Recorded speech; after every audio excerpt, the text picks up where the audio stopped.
नमस्कार, good morning, सुप्रभात। मैं हृदय मिश्रा आप सभी का स्वागत करता हूं डिकोड एग्जाम के इस डेली करंट अफेयर्स फ्रॉम में। कैसे हैं आप सभी लोग? आई होप आप सभी लोग अच्छे होंगे और अपनी पढ़ाई को बहुत ही बेहतर ढंग से कर रहे होंगे। देखिए, आज है 27 फरवरी और अब बस महज एक दिन शेष बचा है आपको इस महीने को पूरा होने में। और अब आपसे मैं रिक्वेस्ट करता हूं कि प्लीज आप लोग अपनी पढ़ाई को ज्यादा से ज्यादा अच्छे तरीके से करिए और अपने समय को थोड़ा सा बेहतर ढंग से प्रयोग कीजिए, क्योंकि फरवरी अब निकल जाएगा और आरओ की आपकी एग्जाम डेट कभी भी आ सकती है। ध्यान दीजिएगा इस बात का, ठीक है? तो थोड़ा सा फोकस करके चलिए ताकि चीजें गड़बड़ ना होने पाए। चलिए, बिना देरी के हम लोग सेशन को स्टार्ट करते हैं, बिना टाइम वेस्ट किए हुए, और करते हैं फटाफट हम लोग क्या रिवीजन। तो नंबर 1, विदेश मंत्री एस जयशंकर ने बांग्लादेश के विदेश मामलों के सलाहकार तौहीद हुसैन से मुलाकात की और उन्होंने कहा कि भाई बांग्लादेश में जो टेरर एक्टिविटीज हैं उसको बढ़ने ना दे, उसको वहां पर विराम लगाने का कार्य करें। भारत ने 21 फरवरी को मालदीव के माले में 13वीं शासी परिषद की बैठक में बांग्लादेश से बंगाल की खाड़ी अंतर सरकारी संगठन की अध्यक्षता संभाली है और समुद्र तल से 1087 मीटर ऊपर स्थित माउंट डुकोनो इंडोनेशिया के 127 सक्रिय ज्वालामुखियों में से एक है। हाल ही में क्या हुआ, इसमें विस्फोट हुआ है। तो आपसे पूछ लेगा, बताओ ये जो माउंट डुकोनो है ये कहां पर है? आप कहेंगे सर ये जो है आपका इंडोनेशिया में है, ठीक है? चलिए, हाल ही में 19 फरवरी को गोपाल कृष्ण गोखले की पुण्यतिथि मनाई गई और गोपाल कृष्ण गोखले कौन थे? ये दरअसल राजनीतिक गुरु थे किसके? महात्मा गांधी के। और जो है उनका जन्म 9 मई 1966 को होता है, जबकि निधन होता है 19 फरवरी 1915 को। और गोपाल कृष्ण गोखले ने 1905 में सर्वेंट्स ऑफ इंडिया सोसाइटी की स्थापना की, जो कि आप एग्जाम में कई बार पूछा गया है, ठीक है? इसके अलावा तेलंगाना में श्रीशैलम के पास शनिवार को एसएलवीसी सुरंग ढहने की घटना के बाद भारतीय सेना ने तुरंत जो है प्रतिक्रिया करते हुए अपनी सारी जो भी उनकी सेना होती है, जिसको हम लोग इंजीनियरिंग टास्क फोर्स बोलते हैं, उसको मौके पर भेजा और वहां पर चीजें क्या हुई? सही हुई फिर, ठीक है? इसके अलावा यह घटना 22 फरवरी को हुई थी। यह सुरंग नागर कुर्नूल जिले में Srisailam left bank canal tunnel के जो है निर्माणाधीन खंड पर अमराबाद में स्थित है। अमेरिकी राष्ट्रपति डोनाल्ड ट्रंप ने संयुक्त सेना के अध्यक्ष किसको? सीक्यू ब्राउन को अभी जो है हटा दिया और उनकी जगह पर वायुसेना के लेफ्टिनेंट जनरल डैन कैन को जो है नया अध्यक्ष नामित कर दिया। तो यह भी आपके लिए क्या है? इंपॉर्टेंट है। इसके अलावा 3 अक्टूबर 2024 को प्रधानमंत्री इंटर्नशिप योजना की शुरुआत की गई थी। इसके अलावा भारत ने हैंडरूस को रविवार को 26 टन मानवीय सहायता भेजी है, क्योंकि आप जानते हो कि वहां पर एक उष्णकटिबंधीय तूफान आया था जिसका नाम क्या था? सारा था। ध्यान दीजिएगा। हाल ही में अमेरिका में एफबीआई के निदेशक के रूप में काश पटेल की नियुक्ति हुई है। ये इंपॉर्टेंट आपके जो है न्यूज था, जो कि आपको जानना जरूरी था, ठीक है? चलिए, अब आगे आते हैं हम लोग। कल हमने आपसे प्रश्न पूछा था कि बताओ टिड्डियां भारत में प्रवेश करती हैं कहां से? पाकिस्तान के रास्ते से। ये खतरनाक देश भी है और अभी पाकिस्तान जो है हारा भी है मैच में, ठीक है? हालांकि मैच अगर बहुत ज्यादा क्रिकेट वगैरह मत देखा करिएगा, ठीक है? टाइम बहुत ज्यादा वेस्ट होता है। थोड़ा बहुत बाद में देख लिया करिए, ये नहीं कि टीवी के सामने एकदम चिपके हुए हो कि बस शुरू से टॉस लेने से लेकर के जब तक हार ना जाए इंडिया, जीत ना जाए इंडिया, या पाकिस्तान जीत हार ना जाए, जो भी होता है हार जीत, तो तब तक मत देखो, ठीक है? लास्ट के आधे घंटे 1 घंटे देख लिया करो बस। बहुत ज्यादा टाइम वेस्ट मत किया करिए क्रिकेट में, ठीक है? क्रिकेट निश्चित तौर पर अच्छा गेम होता है, लेकिन फिर भी बहुत टाइम इस पर नहीं वेस्ट कीजिएगा। ये मेरा आपसे सलाह है थोड़ा सा, ठीक है? क्योंकि टाइम इज मोस्ट इंपॉर्टेंट, ठीक है? क्योंकि जो क्रिकेट खिलाड़ी खेलते हैं वो तो भैया सक्सेस हैं, उनको तो कोई दिक्कत नहीं, लेकिन आप अपने खेल में बिगड़ जाएंगे। ध्यान दीजिएगा, ठीक है? तो ये बात ध्यान देनी है कि गेम देखिए, मनोरंजन का साधन है क्रिकेट, लेकिन बहुत फोकस नहीं करना है, अपनी पढ़ाई पर फोकस कीजिएगा और बाद में जो है टाइम जब आपको मिले कि यार अब थोड़ा सा रेस्ट करना है तो क्रिकेट अपना देख लीजिए, ठीक है? मैं ये नहीं कह रहा हूं कि क्रिकेट नहीं देखना चाहिए, लेकिन बस समय का आप लोग प्लीज ध्यान दीजिएगा, ठीक है? चलिए, अब नंबर 1 टॉपिक है ग्लेशियर के पिघलने से समुद्री जलस्तर में क्या है? वृद्धि हो रही है। और अभी आप जानते होंगे एक रिपोर्ट दरअसल आई है, नेचर पत्रिका में प्रकाशित एक अध्ययन हुआ है और उस अध्ययन में बात कही गई है कि ग्लेशियर्स बहुत तेजी के साथ पिघल रहे हैं। ग्लेशियर्स पिघलने के बहुत सारे रीजन होते हैं, जिसमें सबसे बड़ा कारण जो होता है क्या होता है? ग्लोबल वार्मिंग होता है, जिसको हम लोग क्या कहते हैं? भूमंडलीय तापन कहते हैं। और भूमंडलीय तापन का सबसे बड़ा कारण क्या है? इंडस्ट्रियलाइजेशन है। और जिस प्रकार से इंडस्ट्री पॉल्यूशन क्रिएट कर रही है, ट्रांसपोर्टेशन जो हमारा पॉल्यूशन क्रिएट कर रहा है, विभिन्न प्रकार की गैसों का निष्कर्षण हो रहा है, उसके माध्यम से कहीं ना कहीं ग्लोबल वार्मिंग जो है हो रहा है। क्योंकि जब जो है ग्रीन हाउस गैसेस की मात्रा बढ़ेगी जिसमें CO2 आती है, जिसमें CH4 आता है, जिसमें नाइट्रस ऑक्साइड आती है, वाटर वेपर्स आता है। जब ये बढ़ेंगे तो कहीं ना कहीं ये धरती के तापमान को अवशोषित करेंगे, यानी कि ये लॉन्ग वेवलेंथ को क्या करेंगे, अवशोषित करेंगे, और इससे जो है कहीं ना कहीं क्या होगी, समस्या आपको देखने को मिलेगी। ठीक है, तो इसमें क्या कहा गया है कि दरअसल ग्लेशियरों के पिघलने से जो समुद्री जो जलस्तर होता है, ठीक है, जो सी वाटर होता है, उसके जलस्तर में लगभग 2 सेंटीमीटर की क्या हुई है, वृद्धि हुई है। ये एक जो है बहुत बड़ा क्या है, जो है एक जो है इंडिकेशन है आपके लिए, खतरनाक इंडिकेशन है कि भाई अगर समुद्री जलस्तर में वृद्धि होती है तो इसका बहुत बड़ा नुकसान होगा अपने आप में धरती का। तटीय क्षेत्र जो भी होंगे वो सब डूब जाएंगे, और समुद्री जलस्तर बढ़ने से तूफान भी आते हैं, सुनामी आती है। तो ये भी ध्यान दीजिएगा कि ये अपने आप में बड़ा जो है दिक्कत होने वाला है अगर इसी तरीके से ग्लेशियर्स पिघलते रहेंगे तो। ठीक है, वर्ष 2000 से 2023 के बीच में हर वर्ष ग्लेशियरों से लगभग 270 बिलियन टन हिम पिघलकर नष्ट हो गया है। ये एक बड़ा डेटा है अपने आप में, जो कि जो है इस पत्रिका में कहा गया है। ठीक है, चलिए आगे। अलास्का, सर्दर्न एंडीज पर्वतमाला और कनाडाई आर्कटिक क्षेत्र में सबसे ज्यादा दरअसल क्या हो रहे हैं, ग्लेशियर्स पिघल रहे हैं अपने आप में, और सी वाटर इससे वृद्धि हो रही है इसमें। तो ग्लेशियर पिघलने की वजह से समुद्र का जलस्तर क्या हो रहा है, बढ़ रहा है, और समुद्र का जलस्तर बढ़ने की वजह से तटीय इलाकों में कटाव बढ़ रहा है, और तूफानी लहरें भी क्या हो रही हैं, बढ़ रही हैं। तो ये अपने आप में मानव जीवन के लिए क्या हानिकारक है, गर्म हवा और समुद्र का तापमान बढ़ने की वजह से तूफान और टाइफून जैसे तटीय तूफान और भी तेज और लगातार आ रहे हैं, जो कि खतरनाक हैं अपने आप में। ठीक है, आर्कटिक क्षेत्र तेजी से गर्म हो रहा है, जिससे जेट स्ट्रीम कमजोर और अनिश्चित हो रही है, और कहीं ना कहीं इससे जो मौसम प्रक्रिया है आपकी, जो मौसमी घटनाएं हैं, वो भी कहीं ना कहीं विघटित हो रही हैं, उस पर भी इसका इंपैक्ट पड़ रहा है, निगेटिव इंपैक्ट पड़ रहा है। और मौसम पर निगेटिव इंपैक्ट पड़ने से कहीं ना कहीं क्लाइमेट चेंज हो रहा है, जिसको हम जलवायु परिवर्तन कहते हैं, और जलवायु परिवर्तन होने से इसका सीधा असर हमारे कृषि व्यवस्था पर पड़ता है, और इससे जो है बड़े स्तर पर खाद्यान्न समस्या सामने हमारे उभर के आती है, और इससे जब खाद्यान्न समस्या उभर के सामने आती है तो अर्थव्यवस्था भी हमारी क्या होती है, कमजोर नजर दिखाई देती है। ध्यान दीजिएगा, तो ये सब चीजें अपने आप में कोरिलेट करती हैं। जब ग्लोबल वार्मिंग होगा तो जो है क्या कहते हैं, आपका जो है हिम पिघलेगा तो समुद्री जलस्तर में वृद्धि होगी, समुद्री जलस्तर में वृद्धि होगी तो तटीय इलाके डूबेंगे, लहरों में वृद्धि होगी, तूफान आएंगे। तो वहीं ठीक उसी प्रकार से जेट स्ट्रीम कमजोर होगा, उससे मौसम में परिवर्तन होगा तो क्लाइमेट चेंज होगा तो एग्रीकल्चर पर इसका नेगेटिव इंपैक्ट पड़ेगा, और एग्रीकल्चर पर इसका नेगेटिव इंपैक्ट पड़ेगा तो खाद्यान्न में कमी आएगी, तो एक और गरीबी और भूखमरी बढ़ेगी, कुपोषण बढ़ेगा, स्वास्थ्य पर इसका नेगेटिव इंपैक्ट पड़ेगा। तो वहीं दूसरी ओर खाद्यान्नों में कमी होने से कहीं ना कहीं जो हमारी अर्थव्यवस्था है वो भी कमजोर होगी। ये बात समझ आ गई? तो कहीं ना कहीं सब चीजें क्या कर रही हैं, कोरिलेट करनी है। जब इस पर प्रश्न आपके एग्जाम में आएगा तो इस पर खूब अच्छे से आप लोग इसको लिखिएगा। ठीक है, तो ये सारी बातें यहां पर लिखी हुई हैं। ठीक उसी प्रकार से क्या हो रहा है कि उत्तरी अमेरिका और यूरोप में लंबे समय तक ठंड पड़ रही है, और दुनिया के दूसरे हिस्सों में क्या हो रही है, ज्यादा गर्मी पड़ रही है, जैसा कि अभी आपने वर्ष 2024 में देखा कि कितनी विकट रूप से जो है गर्मी आपको देखने को मिली थी। ठीक है, चलिए आगे। अब इसी पर प्रश्न है आपके सामने कि निम्नलिखित कथनों में कौन सा से कथन सही हैं या हैं। नंबर 1, हाल ही में नेचर पत्रिका में प्रकाशित एक अध्ययन के अनुसार 21वीं सदी के शुरुआत से लेकर अब तक ग्लेशियर पिघलने से वैश्विक स्तर पर समुद्री जलस्तर में लगभग 2 सेंटीमीटर की वृद्धि हुई है। बिल्कुल सही बात है, यह डेटा नेचर पत्रिका का है। और इसके अलावा समुद्र का जलस्तर बढ़ने की वजह से तटीय इलाके मतलब जो समुद्र के किनारे के जो भी एरियाज होते हैं, जो भी शहर सिटीज होती हैं, वो उनके डूबने का खतरा रहता है, और तूफानों के आने से कहीं ना कहीं इन तटीय इलाकों में जो है क्या होता है, नुकसान होता है। यह बात आप जानते होंगे। चलिए, तो समुद्री जलस्तर बढ़ने की वजह से तटीय इलाकों में कटाव बढ़ रहा है और तूफानी लहरें बढ़ रही हैं। ठीक है, बिल्कुल सही बात है। तो 1 और 2 दोनों कथन क्या हो जाएंगे, आपके लिए सही हो जाएंगे। कोई दिक्कत यहां पे? चलिए, C is the right answer. Now topic 2, Bharat track triumph program, ये अभी हाल ही में चर्चा में है। तो हाल ही में भारत सरकार द्वारा भारत में डिजिटल और ऑनलाइन गेमिंग को बढ़ावा देने के लिए भारत ट्रैक ट्रायम्फ प्रोग्राम शुरू किया गया है।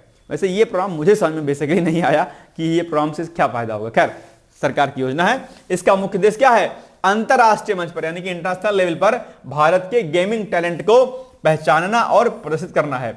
इस प्रोग्राम को interactive internet entertainment and innovation council ने सूचना और प्रसारण मंत्रालय की साझेदारी में शुरू किया है। तो ये ध्यान रखिएगा इस पॉइंट को कि इस प्रोग्राम को, ये जो प्रोग्राम आपका है भारत ट्रक ट्रायम्फ प्रोग्राम, इसको किन दो लोगों के द्वारा इसको जो है समायोजित किया गया है, मतलब किन की पहल है ये अपने आप में आपस में, ठीक है, ध्यान दीजिएगा।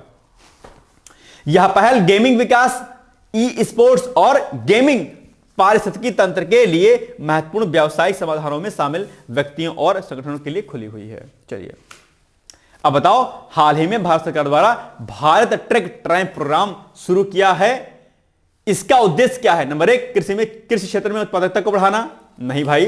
पर्यावरणीय प्रदूषण को कम करना, बिल्कुल नहीं। युवाओं को सशक्त करना, बिल्कुल नहीं।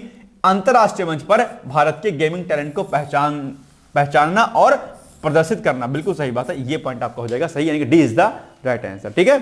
चलिए आगे।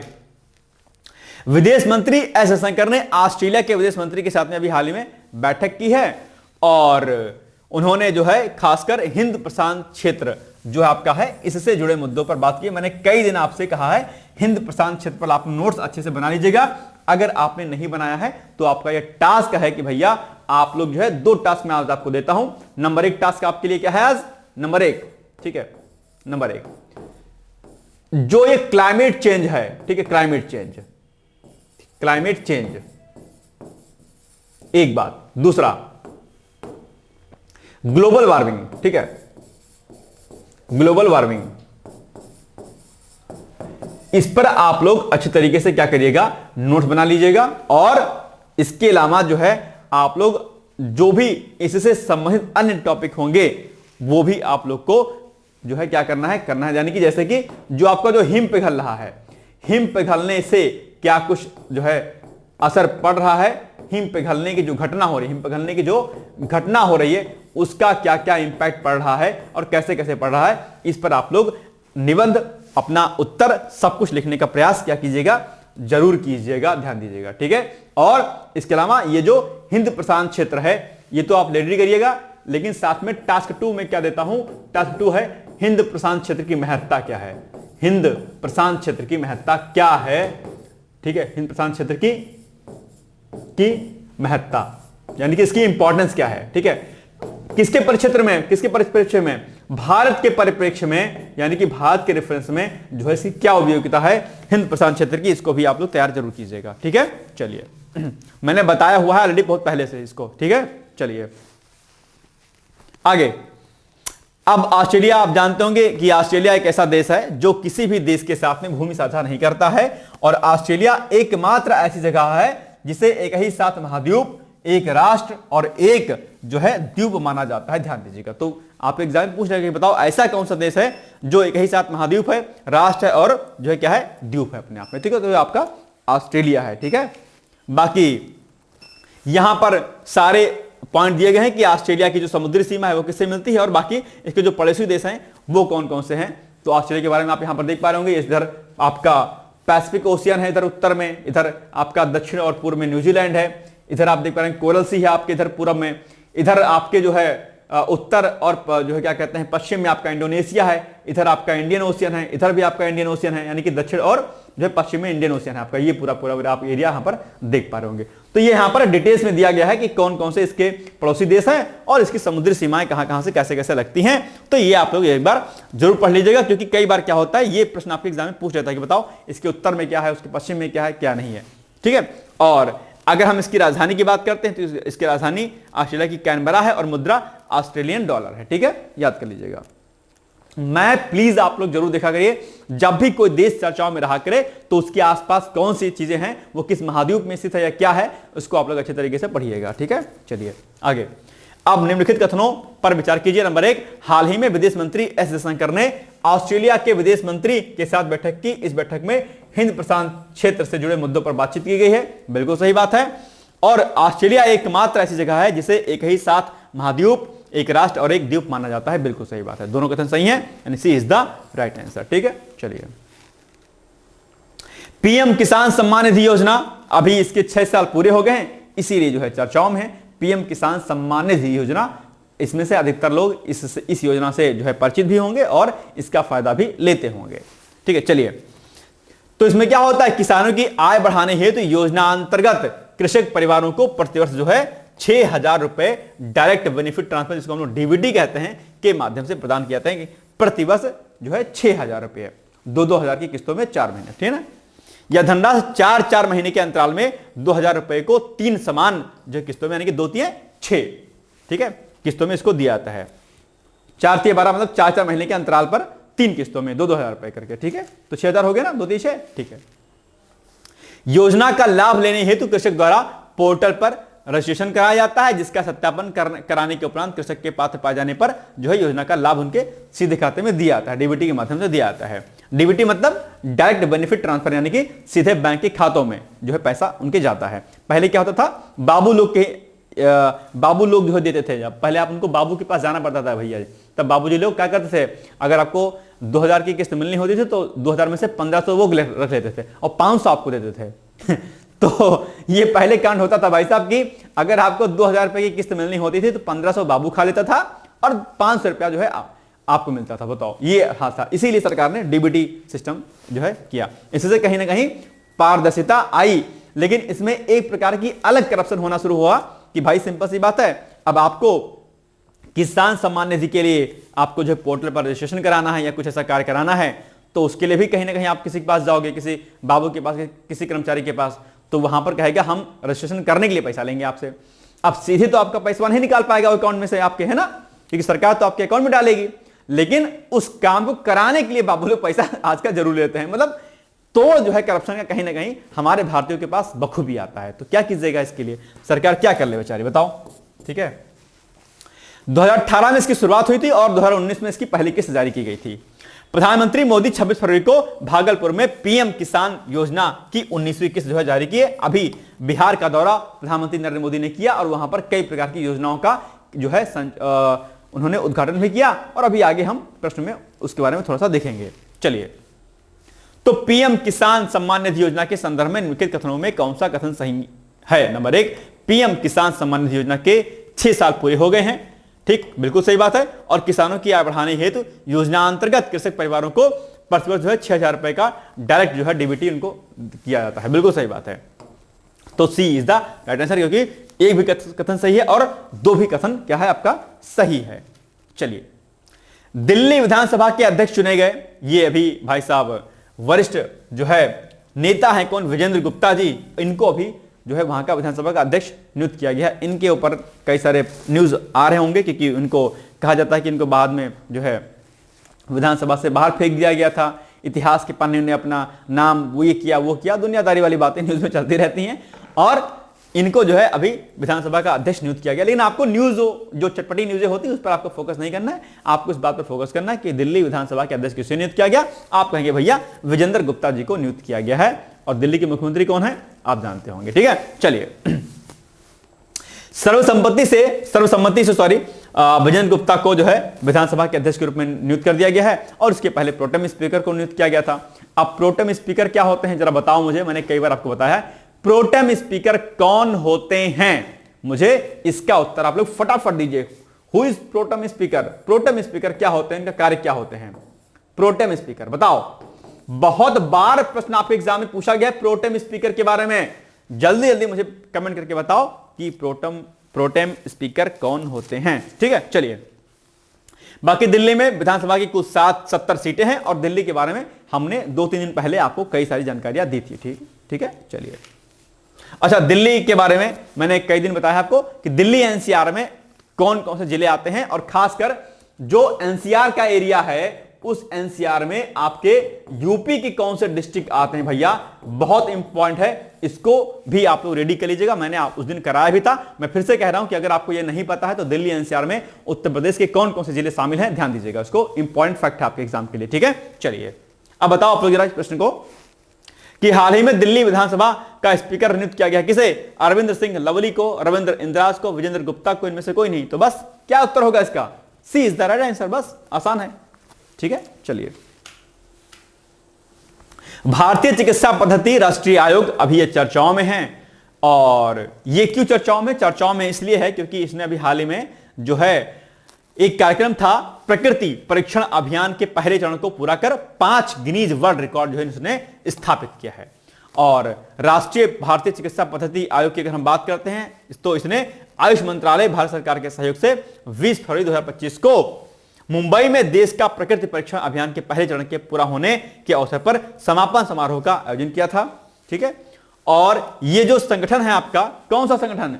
ये संगठन भारतीय चिकित्सा पद्धति राष्ट्रीय आयोग, ये 29 सदस्यों का एक वैधानिक और नियामक निकाय है जिसका गठन भारत सरकार द्वारा भारतीय चिकित्सा पद्धति से जुड़े संस्थानों और चिकित्सा पेशेवरों के लिए नीतियां बनाने के लिए किया गया है। ठीक है, तो पूछ सकता है कि इसने किसका गठन किया था या इसमें टोटल कितने मेंबर जो है सदस्य होते हैं।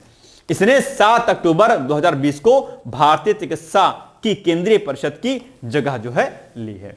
तो आपसे पूछ लेगा कि भैया इसकी स्थापना कब हुई थी, तो आप कहेंगे सर 2020 में हुई थी। ठीक है, चलिए अब आप लोग बताओ कि भारतीय चिकित्सा पद्धति राष्ट्रीय आयोग के संदर्भ में निम्नलिखित कथनों में कौन सा कथन सही है। नंबर 1, भारतीय चिकित्सा पद्धति राष्ट्रीय आयोग ने प्रकृति परीक्षण अभियान के पहले चरण को पूरा कर 5 गिनीज वर्ल्ड रिकॉर्ड स्थापित किया है, बिल्कुल सही बात है। और इसने 7 अक्टूबर 2020 को भारतीय चिकित्सा की केंद्रीय परिषद की जगह ली है, बिल्कुल सही बात है, यह भी सही है।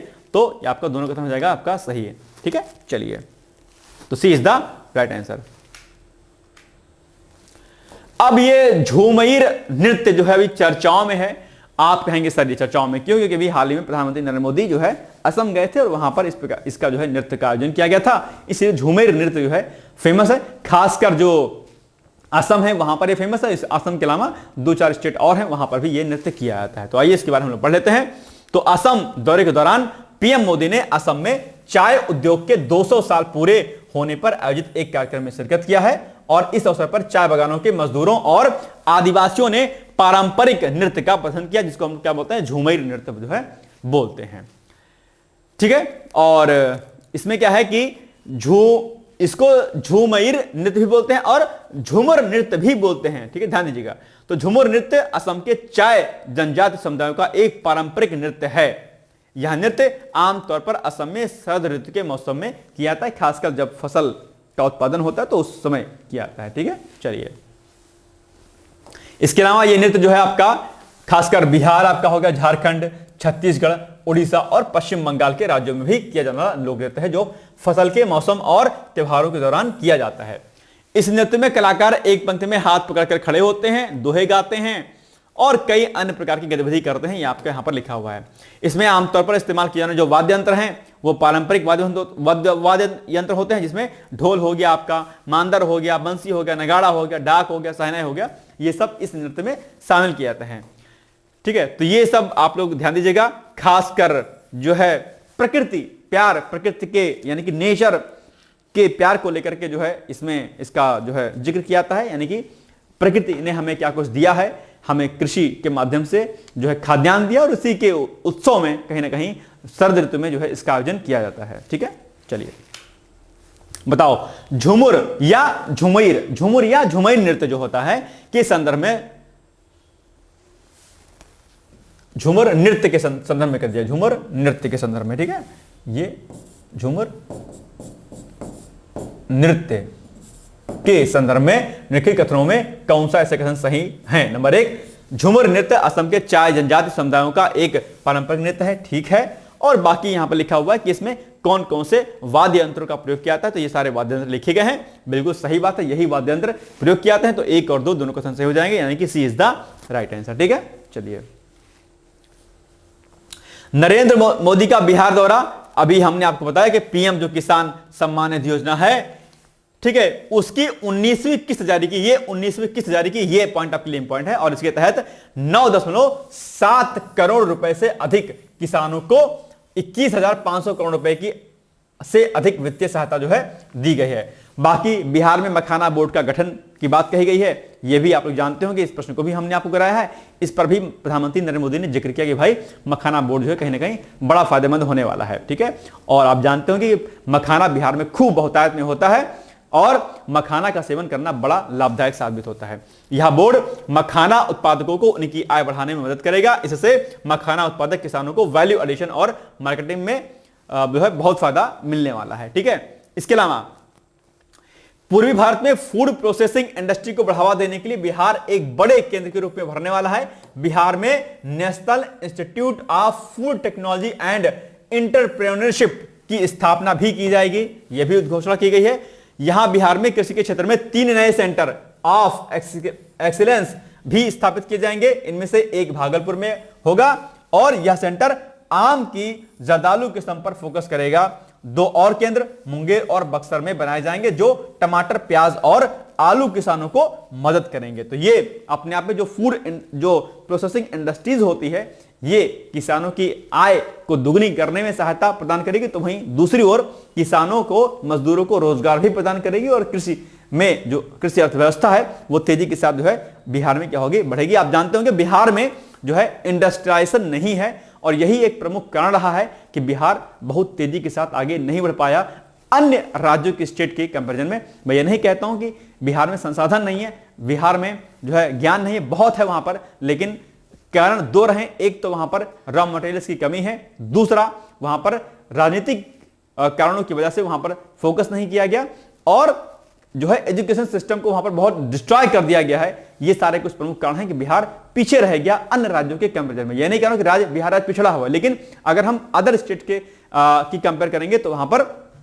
चीजें इतनी बेहतर अभी नहीं है जब तक वहां पर इंडस्ट्रियलाइजेशन नहीं होगा। और एजुकेशन सिस्टम, जो कि बिहार का एजुकेशन बहुत फेमस था, सारे बड़े विश्वविद्यालय वैश्विक लेवल के वहीं पर थे, लेकिन बावजूद इसके जो है बिहार, आजकल की बिहार की यूनिवर्सिटी में क्या होता है, वहां पर ग्रेजुएशन ही 4-5 साल में हो रहा है। तो वहां की जो स्थितियां हैं खराब हैं, इस पर सरकारों को विशेष तौर पर ध्यान देने की आवश्यकता है। बिहार जो है भारत देश का एक समृद्ध जो है स्टेट है, इस पर सरकारों को काम करना चाहिए और बिहार के लोगों को भी अपनी ताकत को पहचानते हुए अपने ही बिहार में रह करके रोजगार का सृजन जो करना चाहिए, बाहर जाकर के कार्य ना करें। यह बिहार के लोगों के लिए बहुत आवश्यक है। ठीक है, चलिए, लेकिन दिक्कत क्या है कि इंडस्ट्री नहीं है तो फिर जाना पड़ता है, क्या किया जाए इसके लिए। हाल ही में प्रधानमंत्री नरेंद्र मोदी द्वारा कहां पर national institute of food technology and entrepreneurship की स्थापना की घोषणा की है, तो सिंपल सी बात है, बिहार में की है। B is the right answer. ठीक है, चलिए आगे।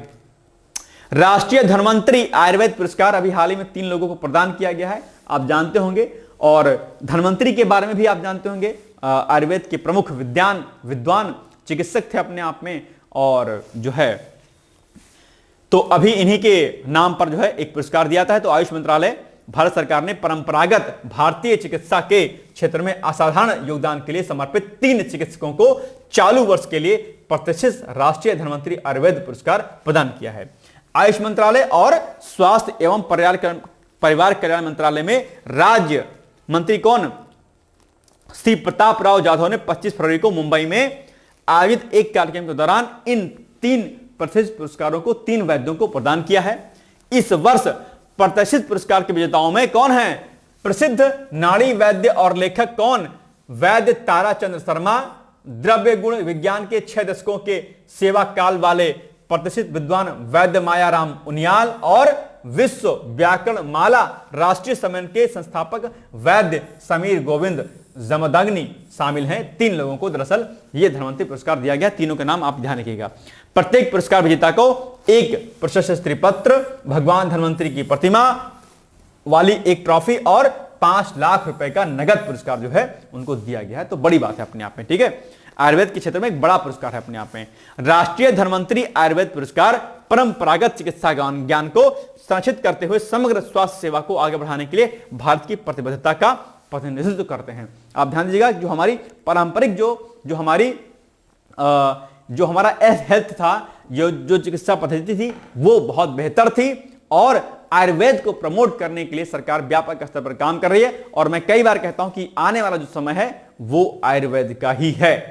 ध्यान दीजिएगा, मैं कृषि में भी कहता हूं कि पारंपरिक जो कृषि पद्धति थी हमारी, वो भी पुनः से आने वाली है। और स्वास्थ्य क्षेत्र में जो हमारा आयुर्वेद था, जिसको लोगों ने नकारा, जिसको लोगों ने जादू टोने वाला कहा, उसी आयुर्वेद पर फॉरेन कंट्रीज खूब रिसर्च कर रही है और अपना पेटेंट ले रही है, और हम लोग जो है बुत बने बैठे रह जाते हैं। मैं फिर से कह रहा हूं कि आयुर्वेद पर रिसर्च बहुत अच्छे से होनी चाहिए और नए नए इनोवेशन से आयुर्वेद क्षेत्र आपका आगे जाएगा। ठीक है, तो आयुर्वेद में अगर कल को आप नीट की प्रिपरेशन करते हैं, अगर आपको बीएमएस मिलता है तो चिंता मत कीजिएगा कभी, है ना, करने दीजिएगा बीएमएस। आने वाला टाइम बीएमएस वालों का ही, आयुर्वेद वालों का है। ठीक है, चलिए बाकी आयुर्वेद दिवस, जिसे हम राष्ट्रीय आयुर्वेद दिवस के रूप में भी जाना जाता है, हर साल भारत और दुनिया भर में चिकित्सा के हिंदू देवता धन्वंतरी के जन्मदिन के अवसर पर जो है इसको मनाया जाता है।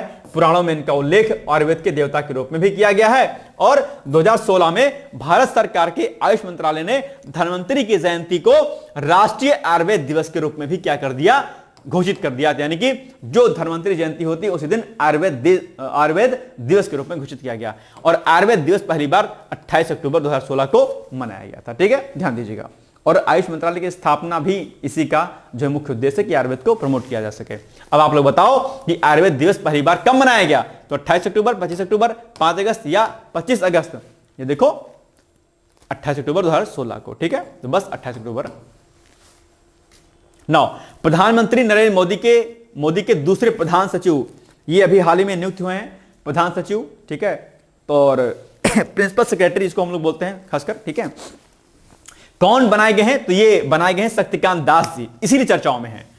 तो ये आरबीआई के पूर्व गवर्नर रहे शक्तिकांत दास जी और इन्हीं को जो है अभी प्रधान सचिव के रूप में नियुक्त किया गया है, तो चर्चाओं में है। और शक्तिकांत दास प्रधान सचिव जो फर्स्ट हैं पीके मिश्रा, उनके साथ में मिलकर के काम करेंगे। और आप जानते होंगे शक्तिकांत दास को 2018 में उन्हें आरबीआई का 25वां गवर्नर नियुक्त किया गया था। यह बहुत इंपॉर्टेंट पॉइंट है आपका कि कब 2018 में और कौन से नंबर का गवर्नर उन्हें नियुक्त किया गया था? 25वें नंबर का गवर्नर शक्तिकांत दास जी को नियुक्त किया गया था। इसके अलावा शक्तिकांत दास जी को 15वें वित्त आयोग के सदस्य और G20 में भारत के शेरपा भी ये थे, तो ये भी ध्यान दीजिएगा। और शक्तिकांत दास तमिलनाडु कैडर के 1980 बैच के भारतीय प्रशासनिक सेवा यानी कि IAS के सेवानिवृत्त अधिकारी हैं, यानी कि रिटायर हो चुके हैं। ठीक है, याद रखिएगा। आप बताओ कि हाल ही में किसे प्रधानमंत्री के प्रधान सचिव 2 के रूप में नियुक्त किया गया है? राजीव कुमार, शक्तिकांत दास, नृपेंद्र मिश्र या अवनीश अवस्थी? तो ये कौन हो जाएंगे? शक्तिकांत दास। ठीक है, B is the right answer. कोई दिक्कत? चलिए अब बताओ आप लोग, प्रश्न एक छोटा सा कि भारत सरकार के आयुष मंत्रालय ने धन्वंतरी की जयंती को राष्ट्रीय आयुर्वेद दिवस के रूप में कब घोषित किया? अभी तो हमने आपको बताया है जस्ट 2 मिनट पहले। इसका उत्तर आप लोग प्लीज जरूर दीजिएगा, मैं आपसे उम्मीद करता हूं कि आप इसका उत्तर जरूर देंगे। ठीक है, ये हो गया हमारा आज का अभ्यास प्रश्न। और ये एक कार्यक्रम चल रहा है आंसर राइटिंग प्रोग्राम का, आप लोग इसमें पार्टिसिपेट कर लीजिए और अपने उत्तर लेखन को करिए। और अभी पीसीएस की टेस्ट सीरीज चल रही है भाई साहब, मैंने कई बार कहा है इसमें, इस टेस्ट सीरीज में जो है पूरे सिलेबस को क्या किया गया है, एकदम छोटे छोटे टॉपिक्स में डिवाइड कर दिया गया है। इस पीसीएस टेस्ट को आप लोग जो है, जो आरओ के अभ्यर्थी हैं वो भी ज्वाइन कर सकते हैं और जो पीसीएस के हैं वो तो ज्वाइन करेंगे। और आंसर राइटिंग का प्रोग्राम भी चल रहा है। किसी भी प्रोग्राम में आपको पार्टिसिपेट करना है उसके लिए 8604409201 पर आप मुझसे संपर्क डायरेक्टली कर सकते हैं। ठीक है, ये एक छोटी सी इंफॉर्मेशन थी। बाकी अगर आपको व्यापक रूप से अगर तैयारी करनी है पीसीएस की, तो उसके लिए फाउंडेशन कोर्स भी हमारा चल रहा है, उसके लिए भी जो है आप पार्टिसिपेट कर सकते हैं और उसके लिए भी इस कॉन्टैक्ट नंबर पर आप मुझसे संपर्क कर सकते हैं कि सर मुझे पीसीएस 2025 की तैयारी करनी है, सर हम कैसे तैयार करनी है। ठीक है, बाकी अगर कोई कंफ्यूजन होता है, कोई दिक्कत होती है, तो उसके लिए भी आप मुझे कॉल कर सकते हैं। अब आपके लिए एक अभ्यास प्रश्न है कि बढ़ते हुए समुद्री जलस्तर के प्रमुख कारणों का उल्लेख कीजिए कि भाई क्या कारण है कि जिससे समुद्री जलस्तर बढ़ रहा है। ठीक है, ये आपके लिए अभ्यास प्रश्न है मुख्य परीक्षा का, इसको आप लोग लिखिएगा। लिखकर के आप मुझे भेज भी सकते हैं, मुझे आप व्हाट्सएप भी कर सकते हैं। ठीक है, चलिए तो ये हो गया हमारा आज का महत्वपूर्ण करंट अफेयर्स। आई होप कि आपको पसंद आया होगा। बाकी हम लोग मिलेंगे अगली क्लास में और आप लोग पढ़ते रहिए, समय का इंतजार मत कीजिए। पीसीएस वाले अभ्यर्थियों ने अगर फॉर्म नहीं फिल किया होगा तो फिल कर दीजिएगा। ठीक है, बाकी मेरी तरफ से शुभकामनाएं हैं, ऑल द बेस्ट। अगर वीडियो मेरा अच्छा लगा होगा तो इसी को शेयर जरूर कर दीजिएगा। ठीक है, thank you so much, bye bye, take care, all the best. दोस्तों, क्या आप पीसीएस अधिकारी बनना चाहते हैं? यदि हाँ, तो डिकोड एग्जाम लेकर आया है यूपी पीसीएस फाउंडेशन कोर्स 2025। यह एक ऑल इन वन कोर्स है जिसमें प्रीलिम्स मेंस दोनों ही परीक्षाओं के लिए वीडियो लेक्चर, एनसीईआरटी और standard books based bilingual notes उपलब्ध कराया जा रहा है। इस कोर्स में प्री और मेंस के सभी प्रीवियस ईयर क्वेश्चंस पेपर भी वीडियो लेक्चर के माध्यम से कोर्स में सम्मिलित होंगे। साथ ही साथ में कोर्स का कंटेंट गुणवत्तापूर्ण होने के साथ ही साथ एग्जाम ओरिएंटेड है, जिससे कोर्स लेने वाले स्टूडेंट्स को कोई भी बाहरी पुस्तक या नोट्स पढ़ने की आवश्यकता न पड़े। इस कोर्स में प्रीलिम्स और मेंस के टेस्ट सीरीज तथा आंसर राइटिंग प्रोग्राम भी शामिल है, जिसके साथ ही साथ टेलीग्राम ग्रुप में रेगुलर टॉपिक वाइज टेस्ट कराए जाएंगे। इसके साथ ही सीसेट, निबंध तथा सामान्य हिंदी की अतिरिक्त कक्षाएं भी चलाई जाएंगी तथा हमारे कोर्स से परीक्षा में सफल होकर इंटरव्यू देने वाले विद्यार्थियों को इंटरव्यू की भी तैयारी कराई जाएगी और अंतिम परिणाम कुछ भी हो पूरी फीस उन्हें रिवार्ड के स्वरूप जो है वापस कर दी जाएगी तथा अगले बैच में उन्हें निःशुल्क प्रवेश प्रदान किया जाएगा।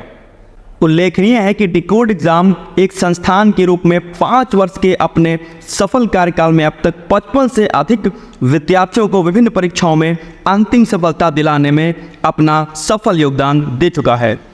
इस कोर्स की फीस 15,000 रुपये निर्धारित की गई है, लेकिन पहले प्रवेश लेने वाले 100 विद्यार्थियों को 3,000 रुपये की विशेष छूट दी जा रही है। और अधिक जानकारी के लिए हमारे संस्थान के नंबर 6307495944 पर संपर्क करें।